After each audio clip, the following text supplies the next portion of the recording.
I now would like to introduce our first speaker for the afternoon, and that's Dr. Jorge Castillo from Dana-Farber Institute. And he will share with us, hold on a second, let me look at my own agenda here. The current view of frontline treatment options for Waldenstrom. Dr. Castillo.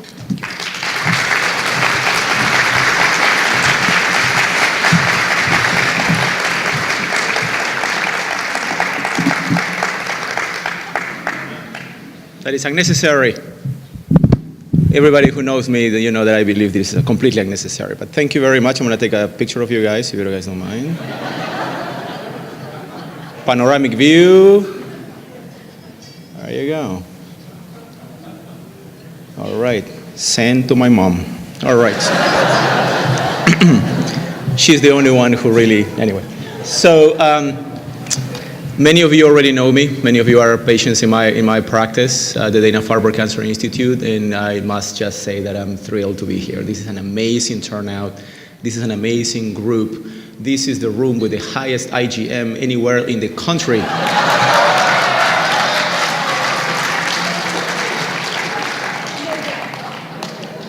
Along with the IgM comes the will to live well. Let's put it all together. All right. So I'm actually happy that you guys are here because we have Trump and Mrs. Clinton are going to be talking shortly. You guys are here listening to me. That's amazing.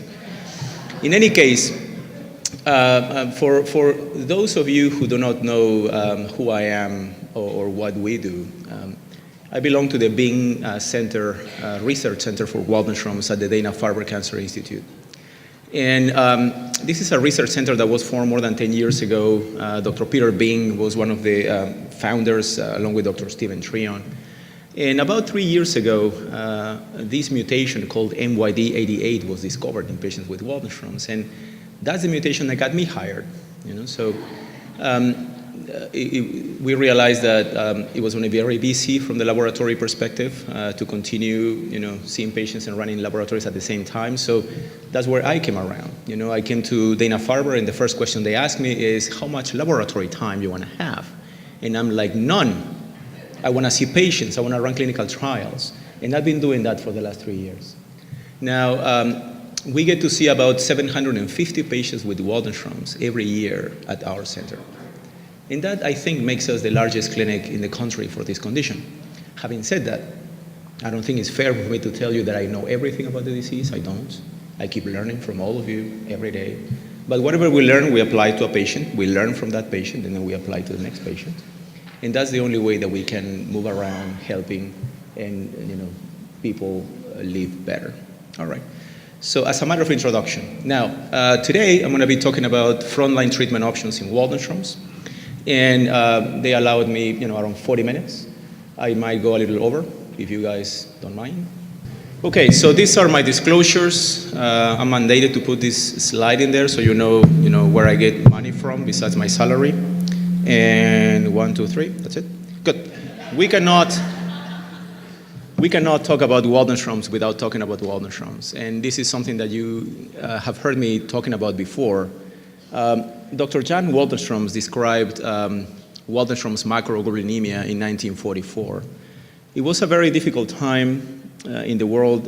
We were in the midst of World War II, and very few places, the world was not really touching. One of them is the Nordic areas. Another one was Latin America too, where I come from. But we were just at the beach, probably drinking beer, mojitos, and not really paying too much attention to science. But this man, he not only described this condition called Waldenstrom's macroglobulinemia, he actually was a very prolific scientist, and he described a number of different syndromes associated with immunity, with immunodeficiency and things, inflammations and things of that nature.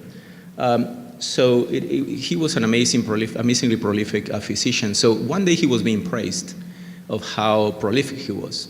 And he said, I'm just a clinician. I just describe what I see. And really that tells us a big story of how much we can learn just by observing and reporting what we see. Now, when patients come to see me, some patients ask me, so what is this? What is Waldenstrom's? It is a lymphoma, it is a myeloma. What is exactly this condition refers to? So based on the WHO classification since 2001 and the second version 2008, and the most recent one coming up this year, Waldenstrom's belongs to a lymphoma group called lymphoplasmacytic lymphoma. And this is a rare condition. It's about 1 to 2% of all the lymphomas out there. But it's interesting because when we talk about lymphomas in general, besides Waldenstrom's, we're talking about malignant lymphocytes. And when we talk about myeloma, which is a very similar condition, we talk about plasma cells. In Waldenstrom's, we have lymphocytes, we have plasma cells, and we have an intermediate group of cells called lymphoplasmacytic cells. They do not look like lymphocytes, they do not look like plasma cells, but they look like both at the same time. So this is one of these few diseases in which one clone is made out of 3 subclones of cells. And that's what makes it so interesting, at least from my perspective. This is the biological aspect of things. And when we see the variety and heterogeneity of the symptoms that patients with Waldenstrom's present to, I think it really lies, because of this, because there's so much heterogeneity behind it as well. So typically, this disease is present in the bone marrow, but also can affect other areas in our body. It can affect the lymph nodes, it can affect the spleen, it can affect the liver, and many other areas as well. My sense is that if we investigate deep enough, and we start taking just lymph nodes that look normal on everybody, we will see actually some evidence of Waldenström cells in the lymph nodes already. But they are not swollen and to the point to say they are pathologically involved by the disease. But this is a disease of the whole body. And being a disease of the whole body, there's no real staging. There's no such a thing as stage 1 disease or stage 2 disease. It's a whole body disease since diagnosis. So here is what we take samples from lymph nodes or bone marrow, and this is how it looks under the microscope. And for you, probably that doesn't mean much, but this is how the diagnosis is made. If anybody tells you that you have Waldenstrom's without doing a bone marrow biopsy, probably that's not a completely true statement. The more we know, the more we know. Good. So talking about the manifestations of the disease is so heterogeneous, as we already talked about. Not everybody with Waldenstrom's needs to be treated for the reasons I will explain in a minute, but whoever presents with symptoms, they can present with a variety of symptoms that really makes you think that these are complete diseases. And you might network, for the next 48, 72 hours and realize that your reality is very different than somebody else's reality. The IgMs are different, the bone marrow biopsy involvement is different, the symptoms are different, the hemoglobin levels are different, the symptoms from side effects from treatments are different, and the treatments themselves are different as well. So it's very hard to say, there's an average patient with Waldenstrom's. I believe there's not such a thing. So all of you are very special in your own way. Now, the most common reason to actually become symptomatic from Waldenstrom's is actually anemia. And this anemia, for many years we thought it was anemia because the disease progresses so much that the bone marrow is being replaced by the disease, and then the good red cells do not have space to produce themselves. But then now we realize that also patients can be iron deficient because of Waldenstrom's. And in those patients, intravenous iron supplementation is actually the right thing to do. Some patients destroy their own red cells, and sometimes treatments to avoid red blood cell destruction is the right thing to do. And in that way, we can actually prevent treatment or delay treatment if it's not necessary. Other patients will present with enlarged lymph nodes or enlarged spleen or liver, and obviously these patients will have different symptoms. Right? They will have fullness on the right side or maybe fullness on the left side. They will start eating and then will just lose appetite really quickly. They will start losing weight, things of that nature. We have other patients who will present with what we call hyperviscosity. These are the patients that can mount really high levels of IgM. I'm talking about 5,000, 8,000, any takers? 10,000 any takers, 12,000, 15,000. Exactly. Woohoo! That's the right comment. So these patients tend to present with nosebleeds. They tend to present with blurry vision because there are changes in the vessels in the back of their eyes that is affecting how the blood circulates in those little vessels. Patients can have headaches and things of that nature. And those symptoms are very different than the anemia symptoms. And those are very different than the enlarged liver or spleen symptoms. Other patients can present with neuropathy, nerve ending damage, numbness, tingling, burning on the feet, starts in the toes, goes to the ankles, goes to the back of the dorsum of the feet, and then go the way up to the knees and then the hands. There are different types of neuropathy too. We have the demyelinating neuropathy, which is classic. We have the axonal neuropathy, which is more weakness. So there are different types of neuropathy. It's not as simple as saying, oh yeah, I have neuropathy. Which type of neuropathy you have? So as you can understand, if we review all these symptoms and how patients present, it's very difficult to see the same patient, on a daily basis. When I was hired, my first question was like, am I going to see just Waldenstrom's every day? It felt that I was losing on the variety of seeing all the types of lymphomas. But once you start seeing enough individuals coming to your clinic, then you realize that every patient is very, very different. And based on that, we have to be very personalized in how we approach the patient, in how to treat the patient, and sometimes in how not to treat the patient. All right? Good. These are the guidelines that we follow to recommend treatments in patients with Waldenstrom's. And these guidelines, have been around for a number of years. We follow them. I want to tell you that these guidelines are recommendations, are not set in stone. So if I have a patient who has a hemoglobin of 9.5 and he feels fantastic, what am I going to do inducing side effects into his life if he's feeling well? So just to give you an example.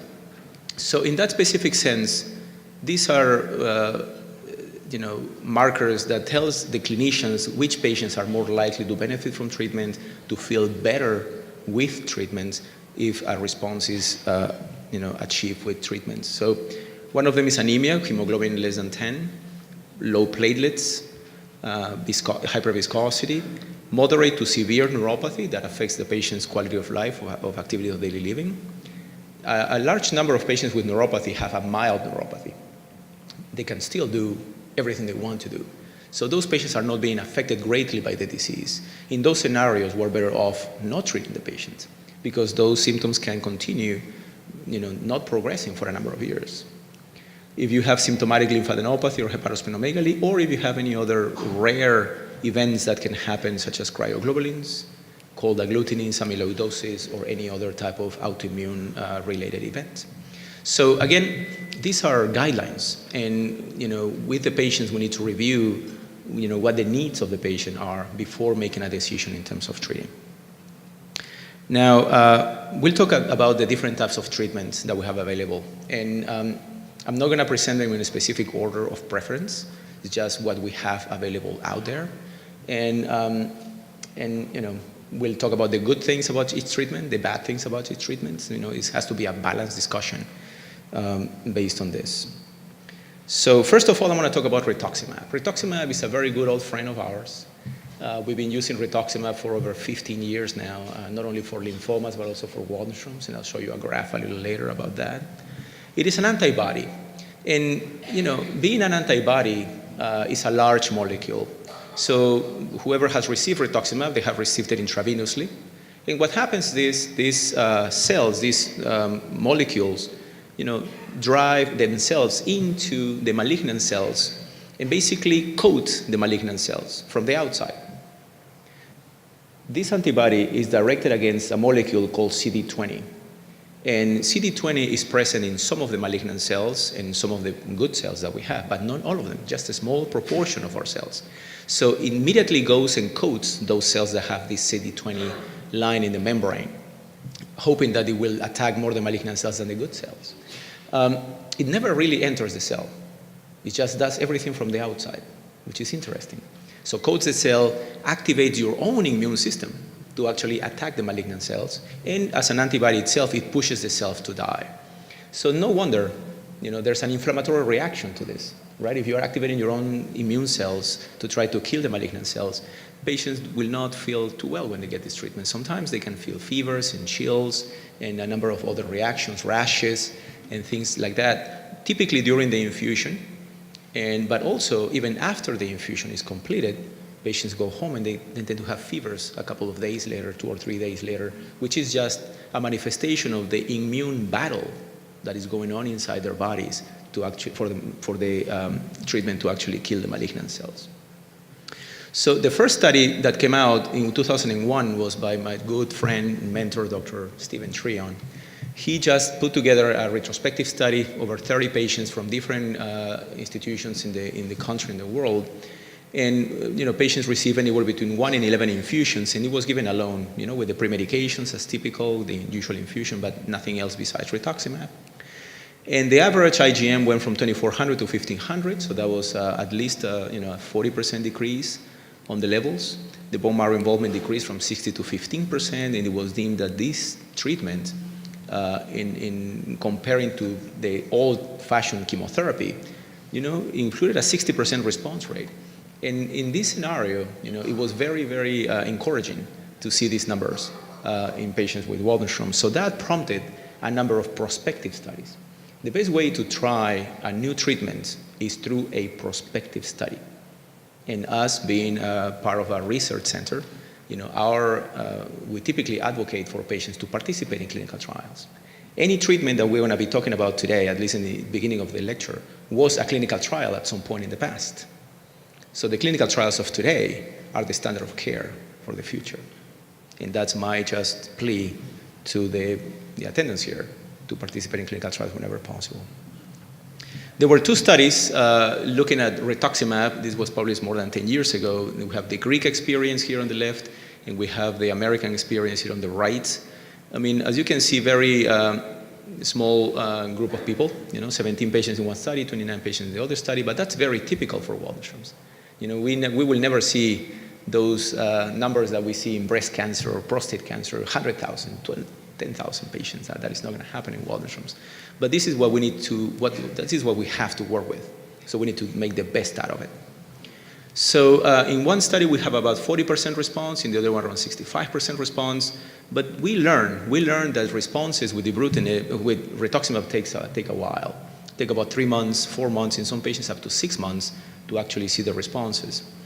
But it takes about a year and a half to actually lose the response that you have been, and this is just using rituximab alone. The issues with rituximab are infusion reactions that we were talking about. Any treatment, not only rituximab, but any chemotherapy, non-chemotherapy, ibrutinib, any treatment you would like to try will increase your risk of infections. There's not one treatment that doesn't increase your risk of infections. This is something to have in mind. It can also cause low blood counts, and very rarely can cause reactivation of hepatitis B. Now, in the years that we've been using rituximab, we have come up with a couple of quirks that are very specific for Waldenström patients. Number one, the delayed responses that we have talked about. The second one is something called IgM flare. Anybody here has experienced IgM flare? Yeah, all right. So we're around 5%, 10% of people here. Good. So around we have in clinical trials we have up to 40% depending on what study you're looking at and what the IgM flare is defined as. But in this IgM flare, what happens is the malignant cells are dying, but at the moment they're dying, they are releasing the IgM they have in their cytoplasm. So we see a surge of IgM, which is not manifested. It's not manifesting progression of disease. It's not that you have more disease. You actually have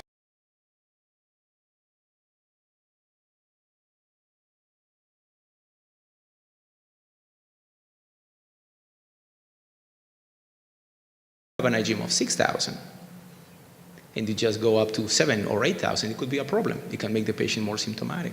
So we typically do not like to use rituximab alone in patients who have high IgM levels. We like to combine it with something else. We give other treatments, bring the IgM down, and then we give the rituximab afterwards. The second, and this is very specific for Waldenström's, no other lymphoma or leukemia have this phenomenon called flare. It's just for Waldenström's. The other one is called rituximab intolerance. Rituximab intolerance means that patients receive the rituximab, and instead of the reactions getting better and less severe as time goes by, the reactions are either the same or actually get worse with time, to a point in which the physicians treating the patients feel that the patient cannot receive rituximab anymore. Any intolerance here of rituximab? A little bit less, but yeah, they're there. We have patients who are intolerant to rituximab, meaning they were getting it, and they were responding. Actually, the large majority of these patients are responding to the treatment. It's not a useless treatment. But there's something about the antibodies in patients with Waldenstrom's that makes these patients intolerant to rituximab.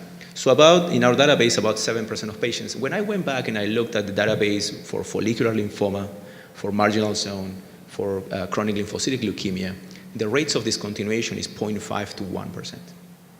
So in Waldenstrom's, it's about 15 times higher, the risk of actually becoming intolerant. And this is a real thing. So our nursing staff are very familiar with this. So they try not to push the infusion too quickly. They understand that patients with Waldenstrom's are different, and they're very aware of how these reactions might affect patients too. The other treatment I want to talk to you about is a chemotherapeutic agent called cyclophosphamide. Now, cyclophosphamide is a chemotherapy that we've been using for a while now. And when it is used for Waldenstrom's, we typically use it in combination with rituximab. So there have been 2 studies looking at cyclophosphamide-based therapies. Cyclophosphamide being a chemotherapy, once it's infused on your bloodstream, it actually gets into the malignant cell, goes inside the malignant cell, goes inside of the nucleus of the malignant cell, and causes mutations at the level of the genes inside the nucleus of the malignant cells. Rituximab never makes it inside the cell, for example, right? So there's a difference right there in how much your cells are affected by it. Now, the same way it does go in all the malignant cells inside the genes of the malignant cells, it also goes inside the genes of your normal cells. And that's why patients tend to lose hair, tend to have this vomiting, because the GI tract gets affected. And by doing this, it can cause a very small risk of causing mutations on those normal cells that can prompt sometimes the development of leukemias down the road. It's a very small risk. Don't get me wrong, it's probably less than 1%, but they are there. So that's the difference between what we call a chemotherapy versus what rituximab, which is an antibody. Both are anti-cancer agents, but one is chemotherapy, the other one is a targeted agent. So one study, the Greek study, published in 2007, showed experience of 72 untreated patients, and it's in combination with dexamethasone rituximab. And look at this response rate. About 80% of patients respond to this treatment. So it's highly effective. It's a highly effective treatment. The complete response, meaning disappearance of the normalization of the IgM with disappearance of the M spike, is about 7%. And it takes about 3 years to actually progress after exposure to this regimen. So it's a little longer compared to rituximab, a real deeper responses compared to rituximab alone. And that's why we like to combine rituximab with something else to actually get deeper responses so patients can have more time without getting treatment. Another study actually compared CHOP, which is a very intensive chemotherapy that we don't use much more anymore. But in Germany, well, they are German. They eat liver for breakfast. So they compare our CHOP versus CHOP. But I look at these numbers. 30 patients per arm is really a small group. It's a very small group of people. But do look at the responses. 90% response, 67% without the Rituxan. So this study actually shows that the addition of rituximab to chemotherapy is actually a good thing. It increases the response rate. And look at this. It took 5 years for patients on R-CHOP to progress, when it took about 2 years for patients with CHOP to progress. So it actually prolonged, the time needed until the disease progresses and needs treatment again. So these are benefits of the addition of rituximab to chemotherapy. It makes the case that if we want to use a chemotherapeutic agent, we should add rituximab to it. Or if we want to use rituximab, we should add something else to it. That's at least our paradigm.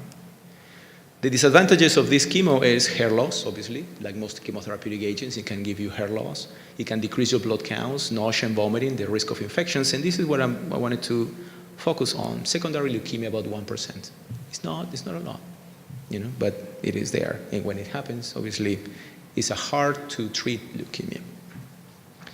The relatively newer kids on the block are these targeted agents called proteasome inhibitors, or the representative drug is called Velcade. Anybody has received Velcade here? Velcade. Excellent, great. So bortezomib or Velcade, it was the first generation proteasome inhibitor that was out in the market to treat patients with myelomas and lymphomas, and obviously got adapted for Waldenstrom's. The mechanism of action is different. So this is a small molecule. Once it gets infused or injected on you, it goes into your bloodstream, gets inside the cell, but it doesn't get inside the nucleus. So it doesn't really make it inside the nucleus of the cell. It just blocks a pathway in the cytoplasm of the cell. So it really doesn't induce these mutations that chemotherapeutic agents do. And what it does, just to put it simply, it actually blocks one of the recycling mechanisms that these cells have. If you imagine a Waldenstrom cells producing a lot of IgM, it needs to recycle that IgM. That IgM is going to get old, and they need to get rid of the old IgM to produce newer IgM, right? So the proteasome is one of these mechanisms by which these cells get rid of the IgM and recycle their IgM. If you block that recycling mechanism, it's like the garbage accumulates in your house to the point that the cell cannot continue living anymore. It reaches a critical point in which the cells need to, have to die. Now, this is a study from Canada that used bortezomib or Velcade alone in patients with Waldenstrom's, alone, without combinations. And it was given intravenously. But look at this response rate, 70%. That's a very decent response rate for a single agent. But no complete responses were seen. And we saw that the patients with lymph nodes really didn't respond as good as the patients with bone marrow disease only, for example. But it worked relatively quickly. Within 2 cycles, you should see a response associated with this treatment. So that told us that really Velcade is a very good option for patients with Waldenstrom's. So Dr. Truon came around and combined Velcade with dexamethasone and rituximab, very similar to the CDR, but this is with Velcade instead of cyclophosphamide. Again, it was given intravenously and twice weekly, and the response rate was almost 96%. It was a very, very high response rate. But look at the complete response rates, around 12%. The reason I'm dwelling so much on the depth of the response is because we have some studies showing that the deeper the response you get, the longer it takes for the patients to need treatment again. So if your response is superficial, then it's shorter for you to get treated, when if your response that is deeper. So deeper responses are really important in these type of conditions. And if we can see here how long it took for patients to progress, this presented this data last year, around 5 years for patients to need treatment again. So this is a very potent, good medication to use. Now, the problem with this is neuropathy. So from the people who got Velcade, how many got neuropathy from it? Yeah, probably around 50% of the patients who raised their hands previously. So neuropathy is an issue. And because of those reasons, the Greeks came around and started doing it weekly instead of twice weekly. And, the response rate didn't suffer much. By the time that took for the patients to progress, it was around 3.5 years. All right? So again, very effective. And what we're doing nowadays in our practice is we're using it subcutaneously. There's a study in myeloma that showed that if you give it intravenous or subcutaneous, it's essentially the same response, but the toxicity is much lower in terms of the nerve ending damage. So we use it weekly nowadays. We use it subcutaneously, and we don't loosen the response much, but we really see much less toxicity when we approach it that way. So again, disadvantages, the neuropathy we were talking about is a small fiber neuropathy associated with burning sensation. It's typically not motor, so there's no weakness, but it's mostly burning in the hands and the feet. Most of these do get better with time, but if you let it go for too long and you don't tell your doctor, or your doctor doesn't address it appropriately, it can be permanent. So we need to be very careful about this. Some patients can experience low platelet counts. The problem with this is this treatment needs steroids. You need to have steroids for this medication to work better. And because of the nature of the disease, you need to have herpes zoster prophylaxis. And it could be in the form of acyclovir or valacyclovir. So, there are additional treatments that are necessary in addition to what you get for your disease. There is a second generation Velcade out there. It's already approved by the FDA, and we published this paper a couple of years ago. It's a medication called carfilzomib, or Kyprolis. We use it a little bit less, but if a patient comes to see us with neuropathy, we try to avoid exposure to Velcade, and we can actually use this combination in patients, and we use carfilzomib with rituximab and dexamethasone. This medication is given intravenously, and is given twice a week, even though we're modifying it now for patients to get it weekly, just to make it easier on patients too. The response rate is about 90%. All these treatments, as you can see, CDR, BDR, CART is 80, 90, 80, 90. That's essentially the same for all these treatments. Response rate, complete response rate is about 3 to 4%, but really no neuropathy. So that's the beauty about this agent. But we also noticed that patients with lymphadenopathy did not do as good with this type of treatments. So the disadvantages are, there's no free lunch here. There's always a side effect. So increased glucose, increased cholesterol, increases blood pressure. It can cause, heart problems. It can decrease your IgG and your IgA further, much more. Every treatment does it, but this does it a little bit more than the other ones. And again, the need of steroids and the need of zoster prophylaxis. Finally, we want to talk about bendamustine. Bendamustine is a drug that actually has been around since the 1940s, almost after World War II, specifically used in Germany. In Germany, they use it for everything. In Germany, they use it for breast cancer, myeloma, lung cancer, leukemias, you name it, lymphomas. They use it for everything. Here in the United States, the only approval it has is for lymphomas and for CLL, for chronic leukemia. But for other malignancies, it has not been approved. So this is another German study. And I remember I showed you before R-CHOP. So in this study, they compare R-CHOP versus bendamustine. But again, very few patients, 19 patients in one arm, 22 in the other arm. You need to get used to small sample sizes when we talk about Waldenstrom's. But it really, when you have lymphadenopathy and big liver, big spleen, this type of chemotherapy tends to work much better in those patients. You can see here on the right side, this is how long it took for patients to survive. The red line is bendamustine Rituxan. The blue line is R-CHOP. The higher the line, the lower the number of patients that progressed. So you don't need to be a statistician to realize that there's a difference there, right? The patients who got bendamustine rituximab, it took longer for those patients to progress, while the patients who got R-CHOP, they progressed quicker. This is time, and this is number of patients who progressed. So the overall response rate is about 80%. And the progression-free survival is about 5 years. So how long it took for patients to progress? It took about 5 years. So we're talking about highly effective treatments. All these combinations are similarly effective. And that's what makes it so difficult sometimes to say, oh, this treatment is better than this other treatment. Because really there's no study to compare this. There's no study to compare BDR versus CART versus CDR versus BendR. There's no study. So we need to kind of use our, what we call clinical judgment to try to put all these data together and try to help and recommend a treatment to patients. So there have been some patients who would like to avoid any type of secondary leukemia. Younger patients who are in their 40s and 50s, I think it's a fair, it's an important aspect of things, and those patients will like to avoid chemotherapy. That makes sense. If a patient uses their hands to work and they don't want to have any neuropathy problem, so we will try to avoid any type of medication that will give you neuropathy, right? So when we look at this, we are not selecting treatments based on efficacy. We're selecting treatments based on toxicity, right? What comorbidities the patients have, what other problems they do have, what other medications they are taking.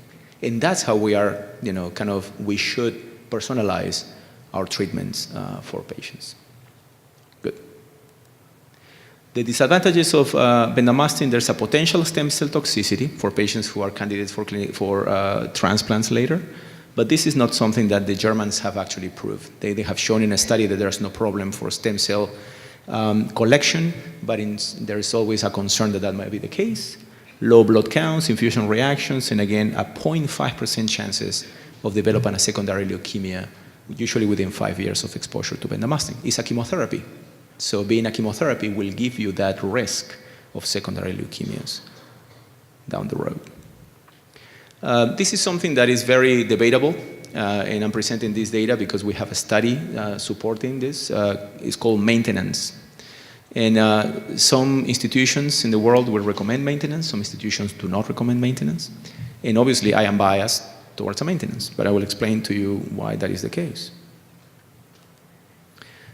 This is a study that was pulled together. It's a retrospective study. There's no prospective studies here. It's a retrospective study in which we took two groups, a group of people who got treated with either Benda-R, CDR, or BDR, and then a group of those patients completed treatment in 4 months or 6 months, and then they were done.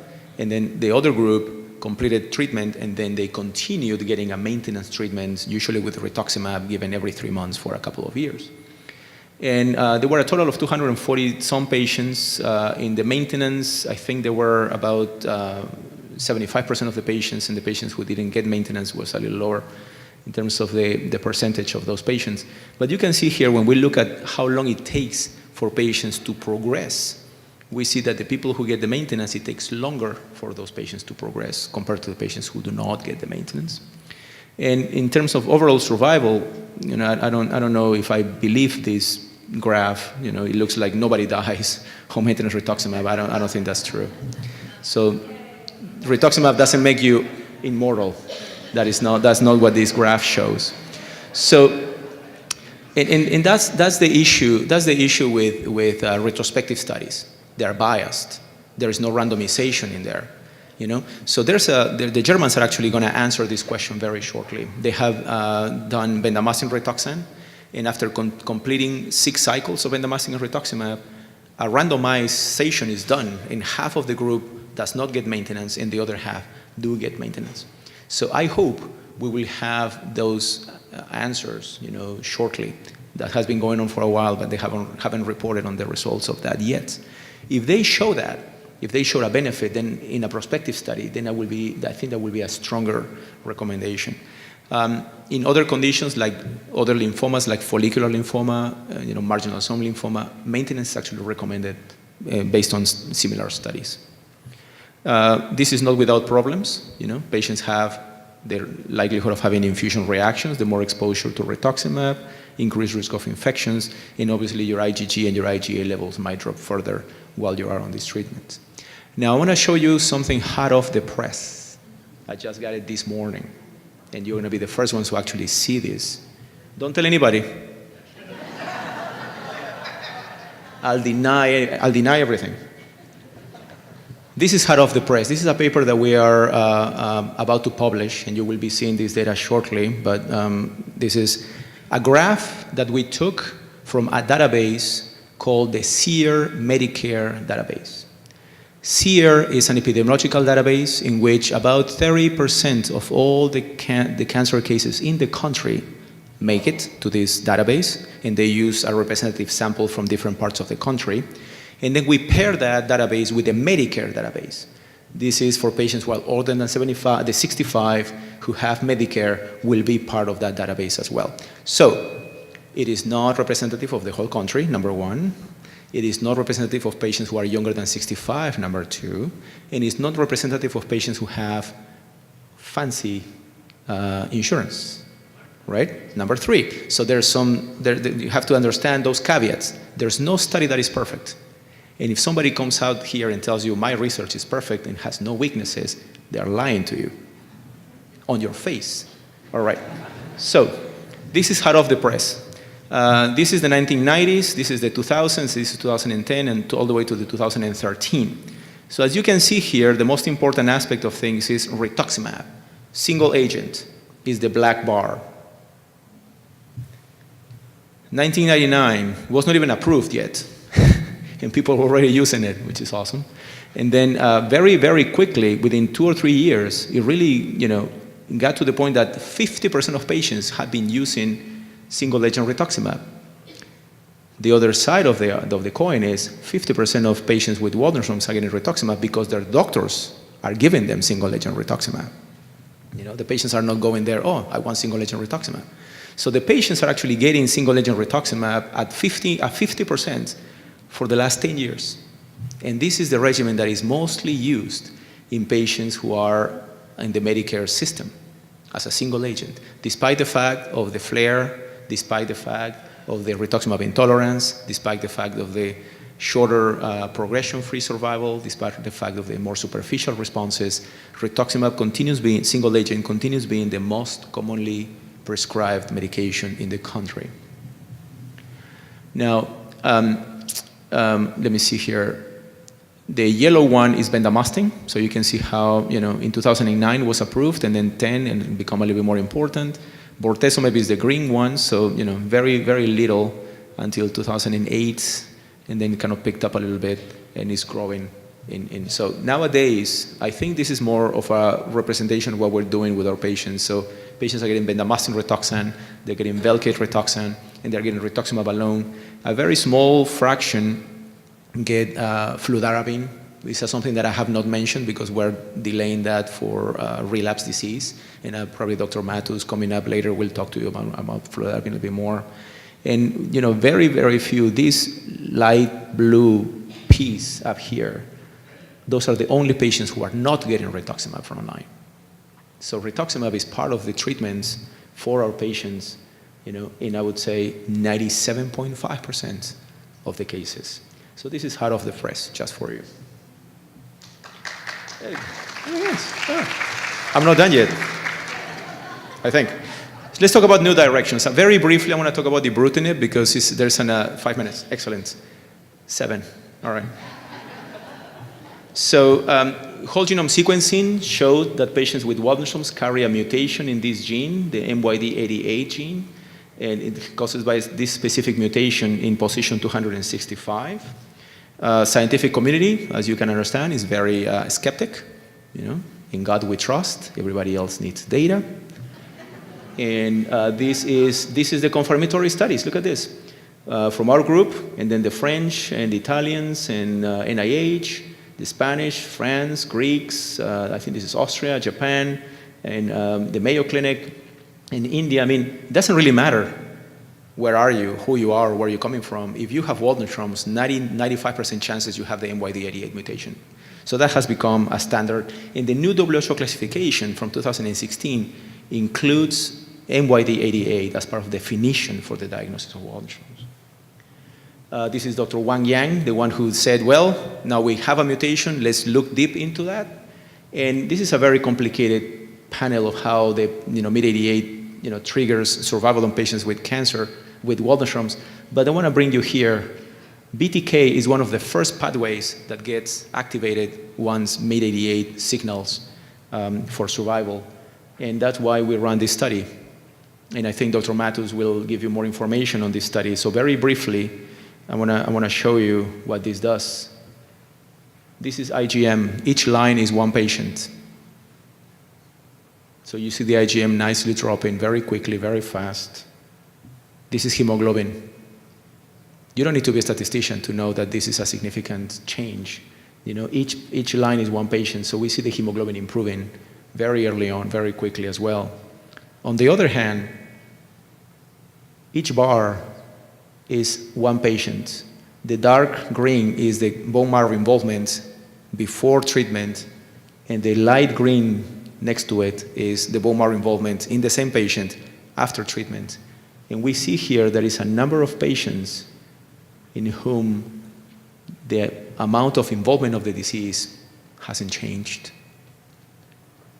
The IgM drops, the hemoglobin gets better, but the bone marrow involvement, the degree of bone marrow involvement doesn't change in some patients, despite the fact that we are seeing those changes. So there is something else beyond just killing the cells that controls the disease. And we call this freezing the cell. It freezes the malignant cell. Because it doesn't really kill the malignant cells, at least not at the beginning. We continue doing bone marrow biopsies as we move along with treatment. It could well be that those cells will die with time, but at least at the beginning, it's just shutdown of the function of the cell, but not really disappearance of the cell out of the bone marrow. There's a new mutation out there. We described it in 2014, the CXCR4 mutation. You have it only if you have the MYD88. About a third of our patients do have this. Not everybody does. But it could potentially be that it affects how ibrutinib works on you. And I think Dr. Matus will get into more details on how this works. So if you have the MYD88 only disease, you have 100% chances of responding to ibrutinib, 100%. If you have the second mutation, the chances of responding is, chance of response is about 80%. Nothing to sneeze at. 80% is really good based on what we have seen already in the other combination chemotherapies, right? But it's not 100%, right? But he will get into more details about this. The reason I'm talking about this is because with the study that we did was in patients with previously treated Waldenström's, but the FDA approved it. The wording doesn't really tell you that you need to be treated or untreated. It doesn't say that, But we have been having some pushback from insurances in patients who have never been treated because of the lack of a study. So these are selected studies, and you will be able to see this at some point, the different types of response rates, of the different types of treatments. They are all very similar. All these treatments are very similar to each other. We just need to choose it based on the profile of the patient. To finalize, I want to talk about clinical trials. We are completing now a third-generation proteasome inhibitor, ixazomib. This is a pill. It's a pill that you take on a weekly basis. So no more injections on a weekly basis like Valkyr, no more intravenous injections like carfilzomib. This is one pill on a weekly basis like ixazomib. We have completed enrollment, and we are going to present this data at ASH this year. Really very minimal toxicity from the ixazomib. Rituximab is rituximab. We cannot minimize the side effects associated with it. But ixazomib per se has been a very, very benign treatment. And now we are currently we have opened a study on ibrutinib for patients who have never been treated. We are not doing this study to know if ibrutinib works, because we know it's going to work.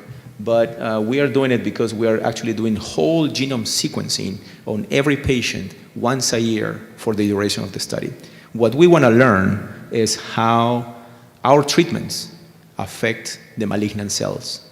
Are we doing something to those malignant cells for them to transform, to change? What type of changes we're inducing on those patients? And obviously, we'll see if the same with patients who have been previously treated, if having CXCR4 actually makes a difference in patients who have never been treated, in patients with Waldenström's. All these are new agents coming up. Most of them are actually fruit of our research, understanding how MYD88 works. We have different pathways now. PI3K pathways, BCL2 pathways, anti-CD38, anti-CXCR4. We have so many different pathways. We have so many different medications coming up. All these are going to be in clinical trials. We're going to be very busy for the next 4 or 5 years, and we need patients to actually show how these medications work. If we do not enroll patients in clinical trials, we will never know if one of these medications is the next big thing for Waldenström's. The ones in red are already approved by the FDA for other conditions, and we're going to try those in Waldenström's as well. And we have a number of other agents that are in red that will enter clinical trials at some point in the near future. So there are multiple options, highly effective. Rituximab can be used as a single agent, but we can also combine it with bendamustine, bortezomib, carfilzomib, and cyclophosphamide. There's data out there. There are clinical trials supporting the use of any of these combinations.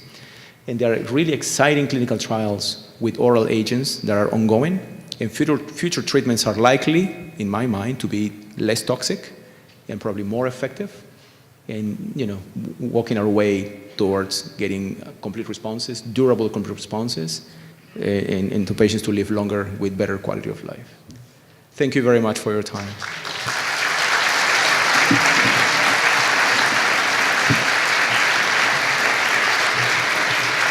Thank you, Dr. Castillo. We're now going to open it up to some questions and answers. I'd like to limit that to a maximum of 10 minutes since we're running late. So if there are any questions, please come up to the microphone.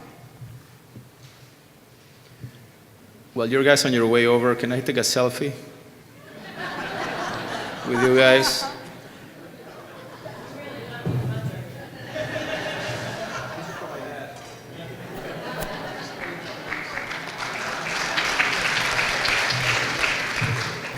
Excellent. Peter, Doctor, shoot me. You're talking about exciting clinical trials underway. I think you might be talking about the one I'm a lucky person to be part of. When will you be releasing maybe some teaser information about that? When you least expect it.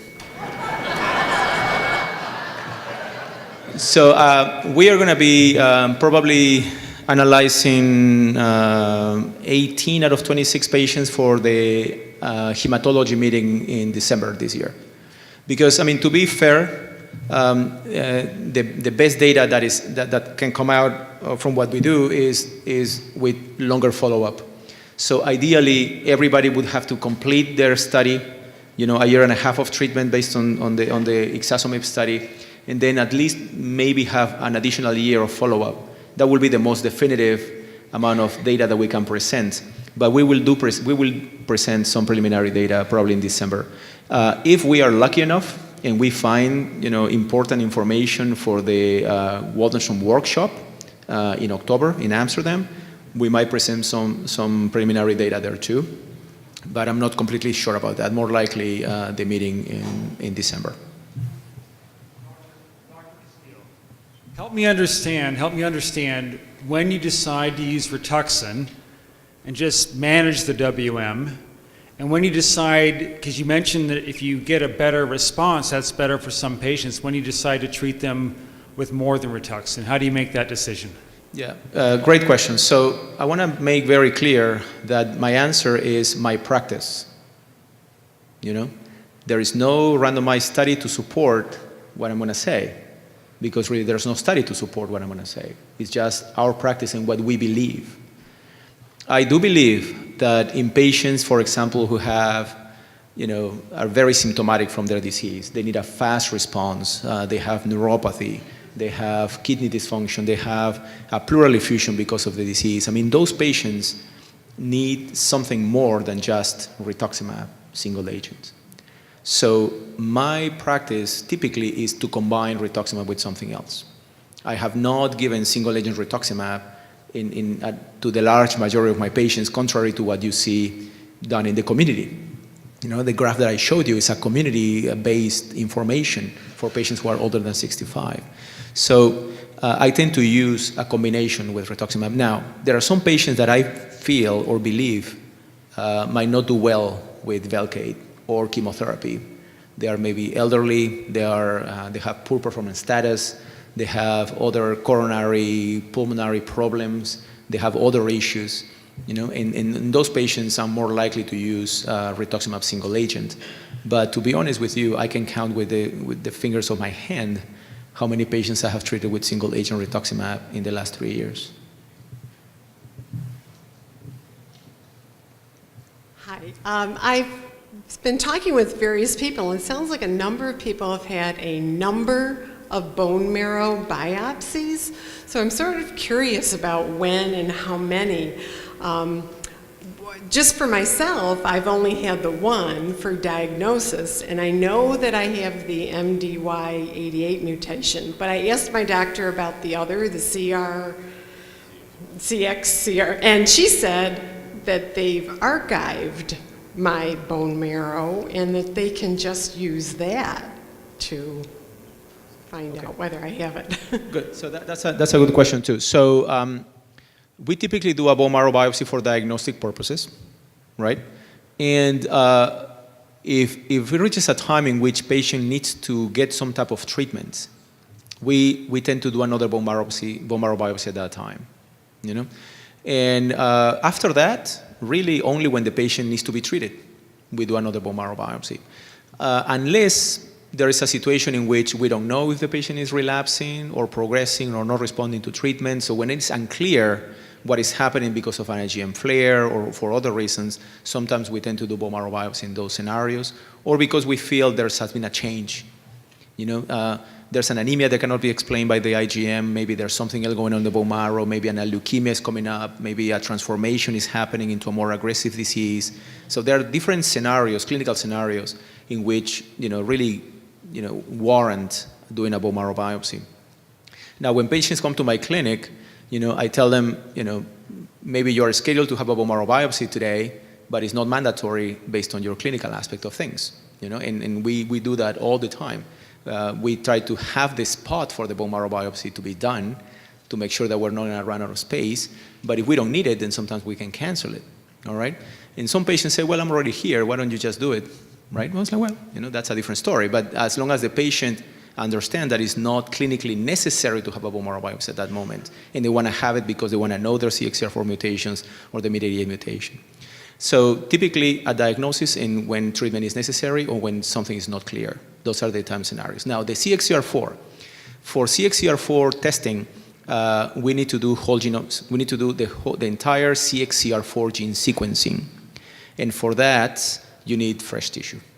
So your tissue that has been archived is typically the bone marrow biopsy that has been embedded in paraffin, in wax, and just keep it there for people, hospitals keep your samples for 10 to 15 years for additional testing if it's necessary. But to run that specific CXCR4 testing, we need fresh tissue. It cannot be done in archived tissue.